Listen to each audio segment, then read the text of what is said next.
What's up? It's Master Hogan helping you master yourself. This week for Flexibility Friday, I'm going to teach you a skill called the kick-up. You might be wondering, how does learning a skill like this help me become more flexible? Well, aside from the perhaps small direct improvement of, say, trunk or shoulder flexion and extension that are required and absolutely necessary to do this move,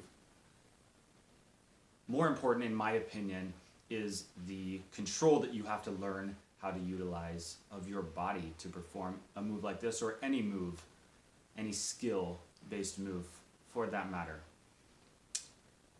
The benefits of that are far and away better than any direct improvement of a specific stretch per se that you might be targeting. Along with that, what good is flexibility, or even strength for that matter, if you're not able to use it? It's my opinion that we should all be able to be functional as well as just being able to, say, perform a specific static movement, such as the splits or something like that. So, without further ado, the kick-up. There's two variations of this that I teach. We're going to start out with one, and I will show you a progression on how to build up to the second variation. The first one is sort of a quicker movement and smaller, where you stay close to the ground. The second one is a little bit longer, but you can use it to kick all the way up to your feet. I'll show you, and then I'll explain exactly what you need to do to progress up.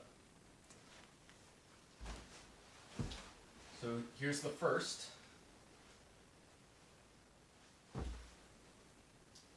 Here's the second.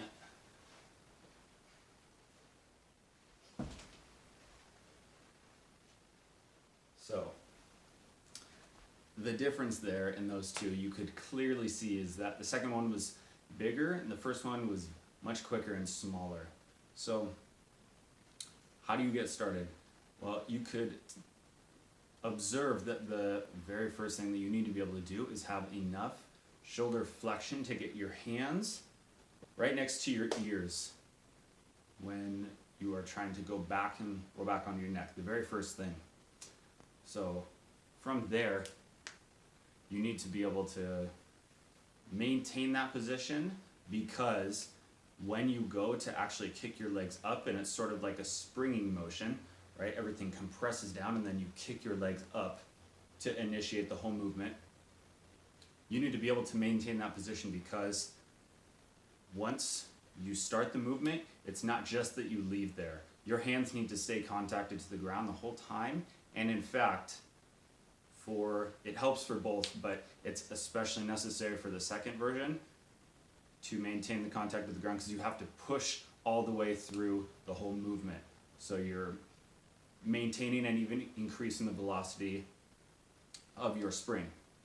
So that said, just practice rolling back and holding that position first. From there, this is probably the best thing that you could do to learn the overall movement.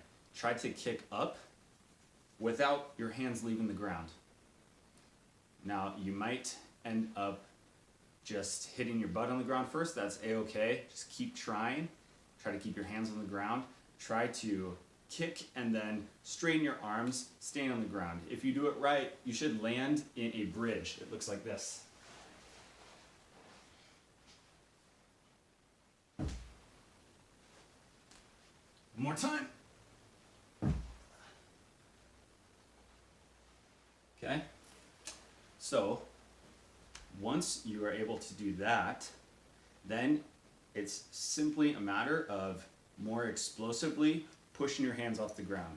So instead of just pushing up, you have to actually push and press, sort of like you're doing a very explosive push-up. Okay, but